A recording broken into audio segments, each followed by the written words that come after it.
तो दोस्तों, बाबा the explainer हाजिर है और आज मैं एक्सप्लेन करूंगा बॉलीवुड की लेटेस्ट हॉरर मिस्ट्री फिल्म जिसका नाम है Nikita Roy and the book of darkness. फिलहाल इसकी IMDb रेटिंग 7.7 चल रही है और ये 7 और 8 के बीच में ही फ्लक्चुएट कर रही है। वैसे ये फिल्म आपको ड्रैग मी टू हेल की याद दिला देगी। कुछ चीजें इसमें वैसी ही हैं, कुछ बाकी वीडियो देखकर आप समझ ही जाओगे। तो चलिए बिना किसी देरी की जल्दी से वीडियो स्टार्ट करते हैं। फिल्म की स्टार्टिंग लंदन से होती है। तूफानी रात थी और जोरों से बिजली कड़क रही थी। एक आदमी अपने घर में बिल्कुल अकेला था। उसे अस्थमा का अटैक पड़ा था, इसलिए वो पंप ले रहा था। ये आदमी बहुत घबराया हुआ लग रहा था। उसे अपनी मौत का डर था। आज मेरा आखिरी दिन है और उसने सच कहा था। ये सब वो रिकॉर्ड कर रहा था।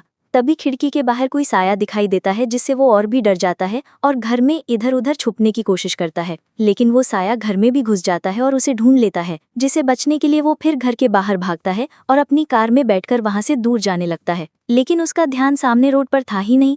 वो बार बार पलट कर पीछे देख रहा था कि कहीं वो साया उसके पीछे तो नहीं है, और इसी चक्कर में उसका एक्सीडेंट हो जाता है और वो घायल हो जाता है। फिर वो कार से निकलकर पैदल ही भागता है, लेकिन ब्रिज के पास वो साया उसे फिर से दिखाई देता है जो कि उसके सामने ही खड़ा था, जिससे वो इतना डर जाता है कि वो पानी में ही छलांग मार देता है। लेकिन पानी के अंदर भी वो नहीं बच पाता। वो साया अचानक पानी के नीचे से आकर उसे पकड़ लेता है और पानी के अंदर खींच लेता है। और फिर अगले दिन वहां पर पुलिस आकर उस आदमी की लाश को पानी से बाहर निकालती है। दूसरी तरफ इंडिया में हम निकिता रॉय को देखते हैं, जो कि IRC यानी कि इंटरनेशनल रेडिकल कम्युनिटी की मेंबर थी। ये एक ऐसा इंस्टीट्यूशन है जो समाज में फैले अंधविश्वास को दूर करने का काम करते हैं। निकिता एक राइटर भी है और उसने अभी ही superstitions in the modern age नाम की बुक लिखी है। उसी की लॉन्चिंग में वो लगी हुई है। निकिता का कहना था कि उसके बड़े भाई सनल रॉय की दी हुई सीख और प्रेरणा की बदौलत वो इस बुक को लिख पाई है। उसकी बातों से तो यही लग रहा था कि वो अपने भाई की काफी रिस्पेक्ट करती थी और प्यार करती थी। उसका भाई भी IRC का मेंबर था और अंधविश्वास के सख्त खिलाफ था। इसी दौरान निकिता ऑडियंस से पूछती है कि क्या आप में से कोई भूत प्रेत या जादू टोने में मानता है क्या, लेकिन ऑडियंस की राय हमें दिखाई नहीं जाती और सीन यहीं से कट हो जाता है। फिर निकिता वहां से अपने घर आ जाती है और अपने भाई को कॉल करती है, लेकिन फोन बंद आ रहा था तो मैसेज छोड़ देती है। तभी उसे IRC से टीना का कॉल आता है और उसे पता चलता है कि उसके भाई की मौत हो चुकी है। और हमें पता चलता है कि डूबकर मरने वाला उसका भाई सनल रॉय ही था। अपने भाई की मौत की खबर सुनकर तो निकिता एकदम से टूट जाती है और अपना सारा काम वाम छोड़कर तुरंत लंदन के लिए निकल जाती है, जहां वो सनल की डेड बॉडी को देखती है और उसे याद करके रोने लगती है। उसे श्रद्धांजलि अर्पित करती है। वहीं पर उसका एक्स भी आता है जिसका नाम जॉली था। निकिता ने तो उसे डम कर दिया था, लेकिन जॉली अभी भी निकिता को चाहता था। लेकिन निकिता की नज़र में तो वो बस एक दोस्त था और कुछ नहीं। वो उससे रिक्वेस्ट करती है कि क्या तुम मुझे वहां लेकर जा सकती हो जहां मेरे भाई का एक्सीडेंट हुआ था। तो जॉली उसको लेकर जाता है, लेकिन जैसे ही निकिता वहां पर खड़ी होती है, वहां से नीचे पानी में देखती है तो हैलुसिनेट करने लगती है कि उसका भाई सनल पानी में अपनी जान बचाने के लिए स्ट्रगल कर रहा था और फिर वो डूब जाता है, जिससे वो डर जाती है। लेकिन अगले ही पल उसे रियलाइज होता है कि ये उसका भ्रम था जो शायद ज्यादा स्ट्रेस की वजह से हुआ था। तभी जॉली उसे बताता है कि IRC से कृष्णन का मैसेज आया है, वो तुमसे मिलना चाहते हैं। इसके बाद दोनों IRC ऑफिस जाते हैं, जहां पर निकिता को पता चलता है कि पोस्टमार्टम के अकॉर्डिंग तो मौत डूबने से हुई है और पुलिस इसे आत्महत्या का केस बता रही है। लेकिन निकिता को ये बात हजम नहीं होती। उसे बहुत अजीब लगता है। वो कहती है कि अभी कुछ टाइम पहले ही मेरे भाई से बात हुई थी, वो बिल्कुल ठीक लग रहे थे। फिर वो पूछती है कि वैसे भैया किस केस पर काम कर रहे थे, जिस पर वो लोग बताते हैं चमत्कारी बाबा अमरदेव। वो ट्रूथ फेट नाम का फाउंडेशन चलाते हैं, लोगों पर से भूत प्रेत उतारते हैं, उनका इलाज करते हैं, चमत्कार दिखाते हैं। अमरदेव के बहुत सारे फॉलोअर्स हैं, लेकिन सनल को लगता था कि वो कोई चमत्कारी नहीं है बल्कि ढोंगी बाबा है जो लोगों को बेवकूफ बनाकर अंधविश्वास की दुकान चला रहा है। सनल बाबा अमरदेव का भांडा खोड़ने के चक्कर में था। उसने अपनी एक इन्फॉर्मर भी उसके भक्तों की टोली में प्लांट कर दी थी, लेकिन इन्हें इस बारे में नहीं पता कि वो इन्फॉर्मर कौन थी। फिर निकिता सनल का ड्रॉर चेक करती है तो उसमें ढेर सारे पेपर्स पड़े थे जिनमें अजीब और डरावनी सी ड्राइंग्स बनी थी। वो लोग बताते हैं कि ये ड्राइंग सनल ने ही बनाई है। तो वो पूछती है, लेकिन क्यों भैया, ये सब क्यों बनाए? तो वो लोग बताते हैं कि हमें तो लगता है कि इन ड्राइंग्स का सनल की डेथ से कुछ कनेक्शन है। फिर कृष्णन सनल के वॉइस रिकॉर्डर से उसकी एक रिकॉर्डिंग सुनवाता है, जिसमें वो कह रहा था कि मैं अमरदेव के ऊपर सारी रिसर्च बंद करता हूँ और मानता हूँ कि मैं गलत था। भूत प्रेत सच में होते हैं। अब इससे तो यही लगता है कि सनल को किसी भूत ने मारा है, लेकिन निकिता नहीं मानती और उसे लगता है कि भाई की मौत के पीछे ट्रूथ फेथ फाउंडेशन का हाथ है और मैं इसका पता लगा कर रहूंगी। लेकिन वो सब इस मामले में उसे दूर रहने के लिए कहते हैं। उनका कहना था कि अमरदेव बहुत पावरफुल है, वो तुम्हें भी कुछ कर देगा, लेकिन वो नहीं मानती और जॉली भी उसका साथ देता है। अब यहाँ से दोनों पुलिस स्टेशन जाते हैं। निकिता चाहती थी कि पुलिस इस केस को मर्डर के एस्पेक्ट से इन्वेस्टिगेट करे, लेकिन पुलिस का कहना था कि पोस्टमार्टम में मौत डूबने से हुई है। उसकी बॉडी पर किसी भी तरह का चोट या कोई फोर्स करने का साइन नहीं है। इसका मतलब वो खुद ही पानी में कूदा था, तो इसमें मर्डर का सवाल ही नहीं बनता। इसलिए वो तो केस को आत्महत्या के एंगल से ही देख रहे थे और केस को बंद भी करने वाले थे। निकिता समझ गई कि अब पुलिस से उसे कोई हेल्प नहीं मिलने वाली, मुझे इस केस को खुद ही देखना होगा। निकिता वहां से निकल जाती है और फिर सनल की रिकॉर्डिंग सुनने लगती है, जिसमें कि सनल बता रहा था कि अमरदेव ने उसे कर्ज दिया था कि 3 दिन बाद उसकी मौत हो जाएगी और अगर उसे खुद को बचाना है तो अमरदेव की बात माननी पड़ेगी। पहले तो सनल ने इसे इग्नोर कर दिया, लेकिन दूसरे दिन से सनल के साथ अजीबोगरीब चीजें होनी शुरू हो गई। उसने कहा कि रात में ऐसा लग रहा था जैसे कोई मेरे आसपास चल रहा है, कोई मुझ पर नजर रख रहा है। जॉली तो ये सब सुनकर डर जाता है, अरे ये सब तो बहुत डरावना है। लेकिन निकिता तो हिम्मत वाली थी, वो सीधा सनल के घर ही चली जाती है इन्वेस्टिगेट करने। लेकिन वहां जो वो देखती है उससे उसके होश उड़ जाते हैं। सनल ने रूम की दीवार लिख लिख कर भर रखी थी, मुझे लगातार फुटस्टेप सुनाई दे रहे हैं, कोई मेरा पीछा कर रहा है, वो मुझे मार देगा, सेव मी, हेल्प मी, यही सब लिख लिख कर उसने पूरी दीवारें भर रखी थी।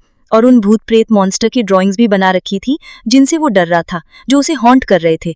निकिता उन सब की फोटोज ले लेती है। फिर वो सनल का लैपटॉप चेक करती है तो उसे फेया नाम की लड़की की एक मेल मिलती है।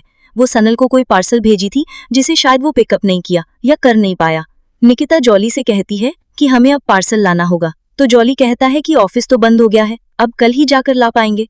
फिर वहां से निकिता स्टे करने के लिए होटल चली जाती है। होटल का मैनेजर बताता है कि हमारे होटल में एक बिल्ली घूमती है, उसका नाम मॉरिस है, लेकिन उससे डरने की जरूरत नहीं है, वो बहुत फ्रेंडली है। अगर आपको टहलते हुए कहीं दिख जाए तो उसे हेलो कह दीजिएगा।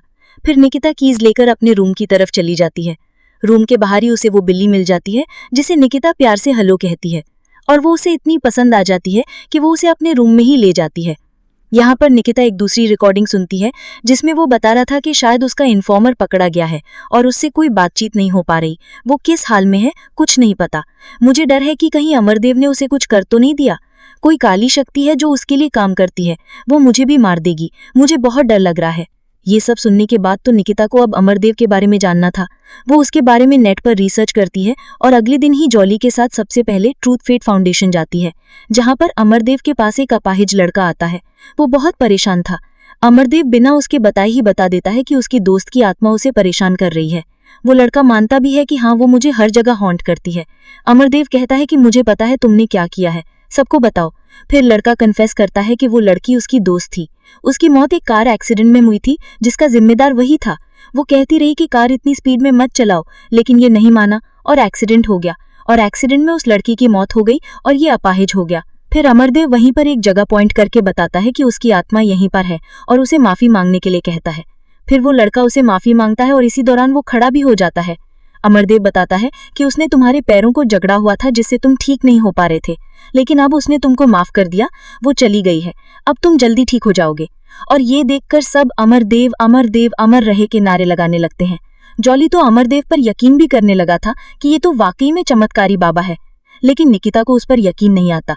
वो कहती है कि ये लड़का कोई एक्टर था और ये सब अमरदेव का ही सेटअप था लोगों को बेवकूफ बनाने के लिए। बाहर दोनों बातें ही कर रहे थे कि तभी फाउंडेशन से एक लड़की उन्हें कहती है कि आप दोनों को बाबूजी ने बुलाया है। बाकायदा उनका नाम लेकर वो उन्हें बुला रही थी। जॉली तो चौंक जाता है कि अरे, इन्हें तो हमारा नाम ही पता है, ये तो वाकई में अंतर्यामी है। लेकिन फिर निकिता कहती है कि ऐसा कुछ नहीं होता, शायद किसी ने हमें पहचान लिया होगा या हमारे बारे में पता किया होगा। इसके बाद जब वो अमरदेव से मिलते हैं तो अमरदेव तो उनका अच्छे से वेलकम करता है और बताता है कि मैं कोई अंतर्यामी नहीं हूँ, मुझे ये सब पता नहीं होता, बल्कि बताया जाता है, शक्तियां मुझे बताती हैं। अब आप यहाँ आ ही गए हैं तो बताइए कि आपने मुझ में क्या देखा।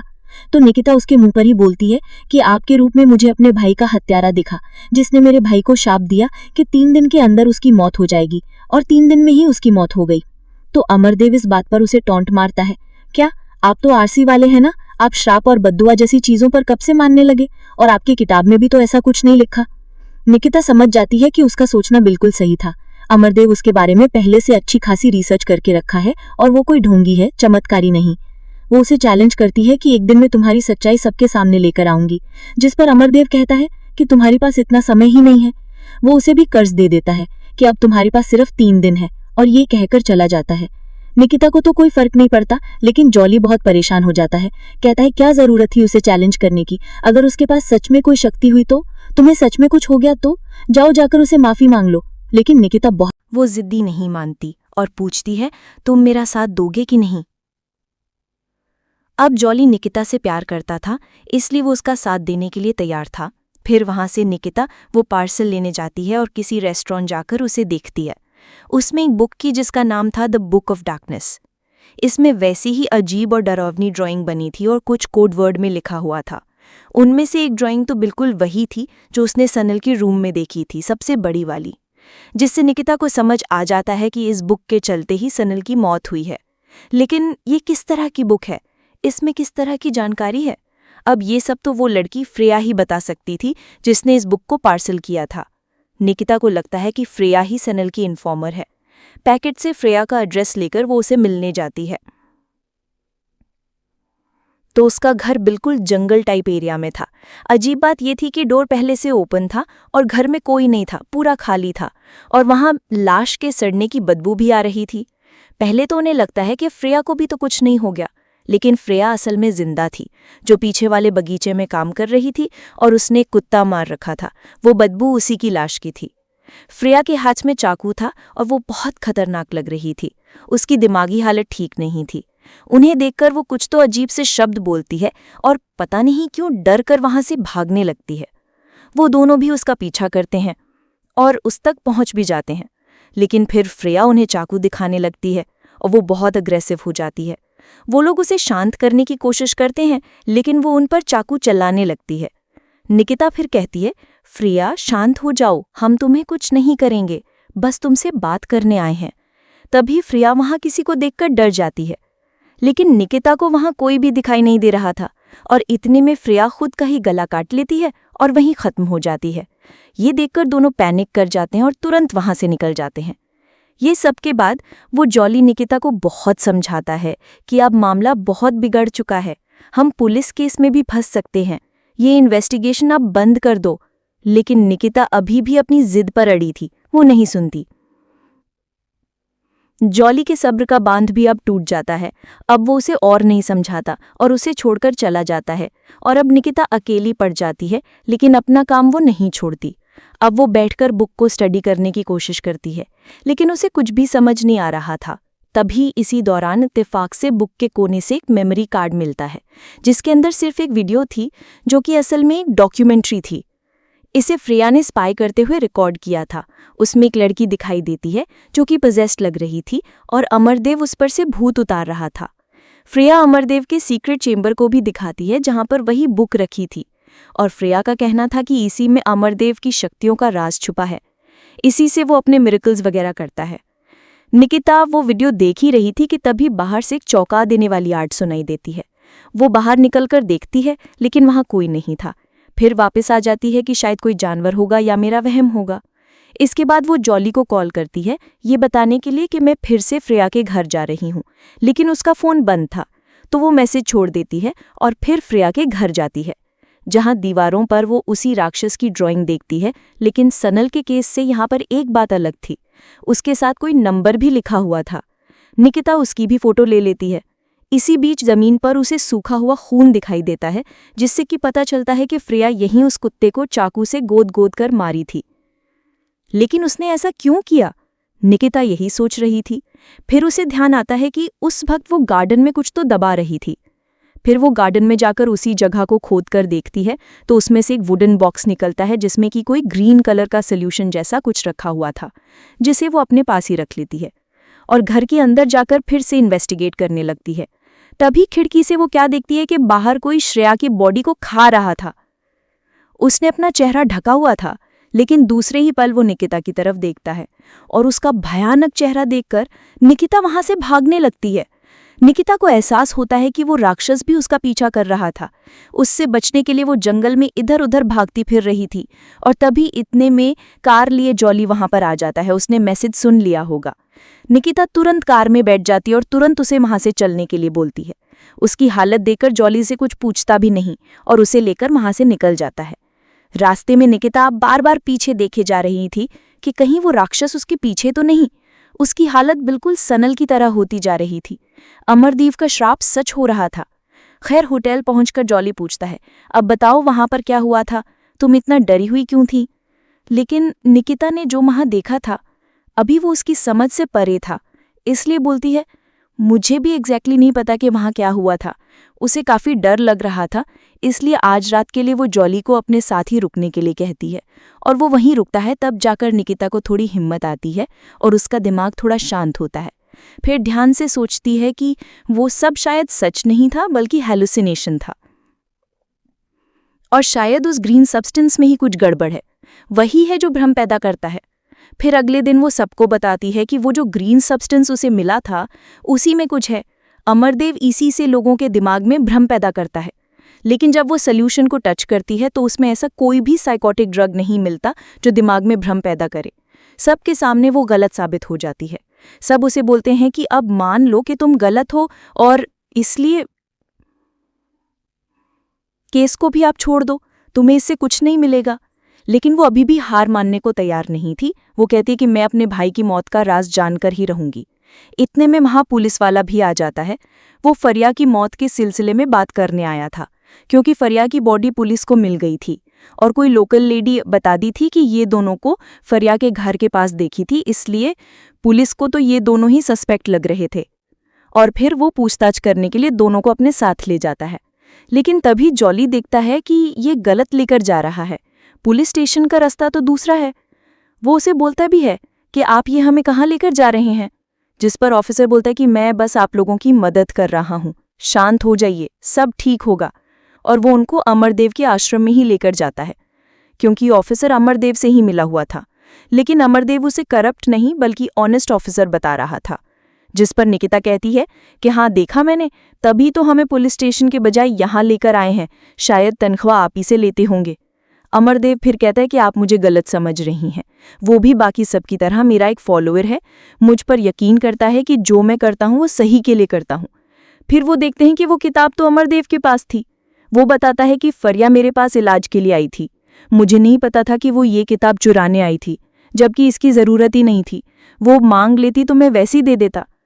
लेकिन निकिता ऐसे में भी उसका ढोंगी बताती है, कहती है कि तुम इतने ही दूध के धुले हो तो बुक हमसे क्यों चुराई, तुम भी मांग लेते। अमरदेव कहता है कि ये जो तुम्हारा घमंड है यही तुम्हें ले डूबेगा, और वहां उसी मॉन्स्टर की फोटो दिखाकर कहता है कि ये शैतान तुम्हें नहीं छोड़ेगा। निकिता उस फोटो को देखते ही पैनिक कर जाती है और तुरंत वहां से भाग जाती है। इसके बाद वो अब सीधा होटल वालों से बात करने जाती है कि आखिर उसके रूम से बुक कैसे चोरी हुई। लेकिन मैनेजमेंट वाले अपनी गलती नहीं मानते। वो कहता है कि आपके रूम में कोई नहीं गया, बस सफाई वाला गया था, फिलहाल वो छुट्टी पर है, अगर आप चाहें तो हम उसे बुलाकर आपकी बात करवा देंगे। निकिता पक्का समझ जाती है कि वही बुक गायब किया होगा, वो अमरदेव से मिला होगा। लेकिन तभी उसे सब्सटेंस का ध्यान आता है कि कहीं वो भी तो चोरी नहीं हो गया। वो रूम में जाकर तुरंत चेक करती है, लेकिन सब्सटेंस वहीं रखा था, मेमोरी कार्ड तक चोरी नहीं हुआ था, जो कि काफ़ी अजीब बात थी, क्योंकि अगर अमरदेव कुछ गड़बड़ कर रहा है और ये सब सबूत है तो वो इन्हें क्यों छोड़ता। खैर वो मेमोरी कार्ड वाला वीडियो दोबारा प्ले करके देखती है, जिसे पिछली बार उसने बीच में ही छोड़ दिया था। इस बार वो फ्रेया को काफ़ी डरी और सहमी हालत में देखती है। वो रो रो कर उसी राक्षस की ड्राइंग की तरफ पॉइंट करके कह रही थी कि हम सब कहाँ से, यही है।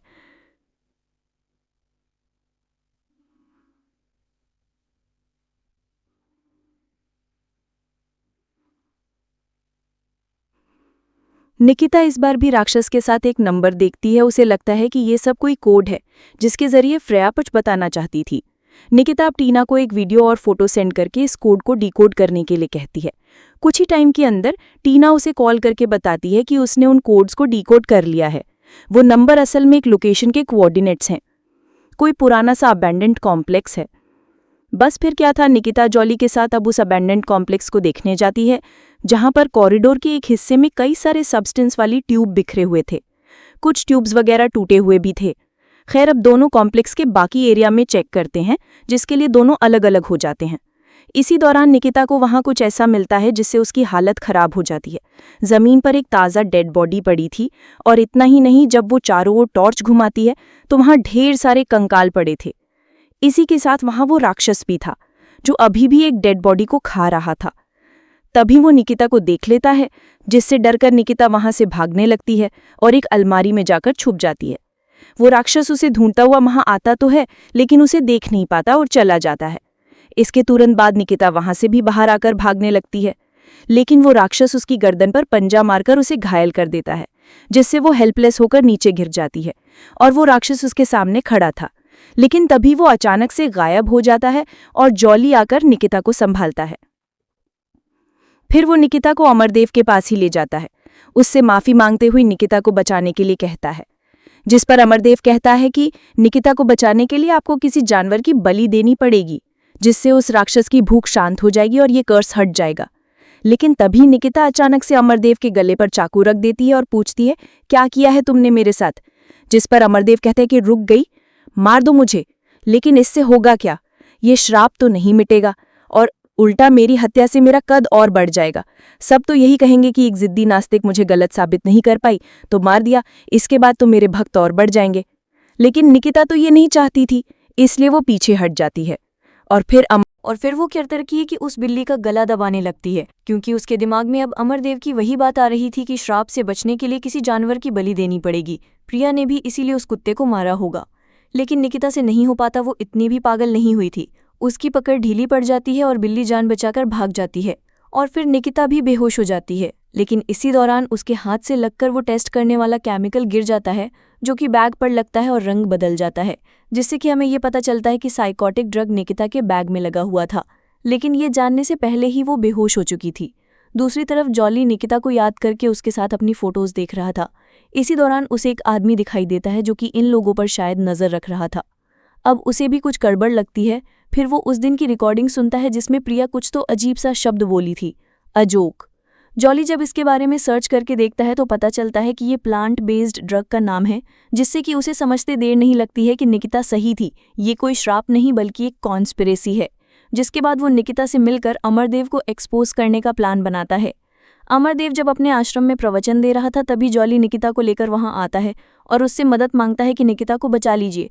अब सबके सामने अमरदेव मना तो नहीं कर सकता था। वो तैयार हो जाता है और निकिता को अपने साथ ले जाकर अपना कोई रिचुअल वगैरह करता है और निकिता को उसमें मारने के लिए कहता है, अपना भक्त बनने के लिए कहता है।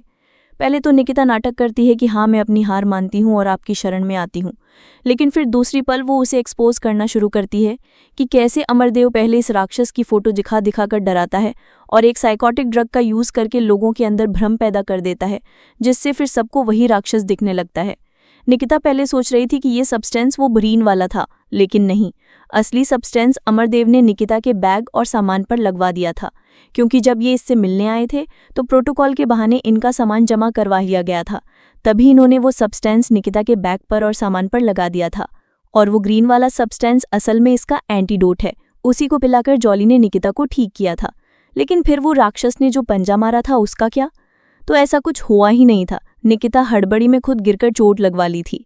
निकिता अमरदेव की हिस्ट्री भी पता कर ली थी कि वो बाबा बनने से पहले एक केमिस्ट था, तो उसे केमिकल्स वगैरह के बारे में अच्छी नॉलेज होगी ही। अमरदेव पहले खुद ही लोगों को ड्रग देकर बीमार करता था और फिर एंटीडोट देकर ठीक कर देता था और बाकी सभी से चमत्कार समझते थे। अमरदेव की पोल खुलने के बाद वो खुद कन्फेस कर लेता है कि उसने किया है, क्योंकि सुनील उसके पीछे पड़ा हुआ था, इसलिए उसे रास्ते से हटाने के लिए सुनील के अस्थमा वाले पंप में अपना ड्रग लगवा दिया था। फिर रिया उसकी जासूसी कर रही थी, ये भी उसे पता चल गया था, तो फिर जानबूझकर उसने वो भूत प्रेत की ड्राइंग वाली बुक रिया तक पहुंचाई। रिया को लगा कि उसने ये ढूंढा था, लेकिन ये अमरदेव की ही चाल थी। फिर उसकी वीडियो वगैरह बनाकर वो सुनील को भेजी थी। अब सुनील वो राक्षस की फोटो भी देख रहा था और साथ में इनहेलर से ड्रग भी ले रहा था। अब इसके बाद क्या हुआ और कैसे हुआ ये तो आप समझ ही गए होंगे। लेकिन पकड़े जाने के बाद भी अमरदेव रिलैक्स मूड में था, क्योंकि उसे तो अपने भक्तों पर यकीन था, वो निकिता की बात पर यकीन नहीं करेंगे। निकिता को उसका आइडिया पहले से था कि उसे एविडेंस की ज़रूरत पड़ेगी, जिसके लिए इन्होंने वो जगह ढूंढ ली थी जहां अमरदेव सीक्रेटली अपनी दवाई वगैरह बनवाता था, और वो लैब उसी अबेंडेंड कॉम्प्लेक्स के अंदर था। इसकी इन्फॉर्मेशन ये पुलिस को भी दे दिए थे। इनफैक्ट यहाँ इनके बीच जो भी बातचीत हुई, जॉली के हिडन कैमरे में सब रिकॉर्ड भी हो रहा था, उसके स्पाई वाले चश्मे में, और ये सब लाइव चल रहा था, जिसे बाहर बैठे अमरदेव के फॉलोवर भी देख लिए थे और गुस्से में वहाँ तोड़फोड़ मचाने लगते हैं और अमरदेव तक भी पहुंच जाते हैं और उसे पकड़कर पुलिस के हवाले कर देते हैं। और इस तरह Nikita Roy and the book of darkness का केस सॉल्व हुआ। तो दोस्तों, ये थी निकिता रॉय की एक्सप्लेनेशन। फिल्म में हॉरर से ज़्यादा मिस्ट्री है, लेकिन जितना भी हॉरर है माँ से तो बेटर ही लगा मुझे। माना कि फिल्म का फर्स्ट हाफ स्लो लगता है, बोर करता है, लेकिन सेकेंड हाफ आते आते एकदम से इंटेंस हो जाता है। बस इसकी एंडिंग प्रिडिक्टेबल है। पहले से ही लगने लगता है कि मामला सुपरनैचुरल नहीं बल्कि साइकोलॉजिकल निकलेगा, लेकिन बीच में ये लोग अच्छा घुमा देते हैं। राक्षस रियल है या नहीं, इसमें कन्फ्यूजन हो जाता है। वहीं फिल्म के कुछ सीन्स अनप्रिडिक्टेबल लगते हैं जो एकदम से चौंका देते हैं और डरा भी देते हैं। लाइक राक्षस का वो रिया की बॉडी को खाने वाला सीन, या निकिता का वो बिल्ली को मारने की कोशिश करने वाला सीन। वैसे वीएफएक्स थोड़ी और बेटर होते तो मज़ा आता, लेकिन 25 करोड़ के बजट के हिसाब से भाई क्या ही मिलेगा। खैर, बाकी आप लोग बताएं कि आपको ये फिल्म कैसी लगी। तो फिर मिलती हूँ अगली वीडियो में, तब तक के लिए take care and keep watching.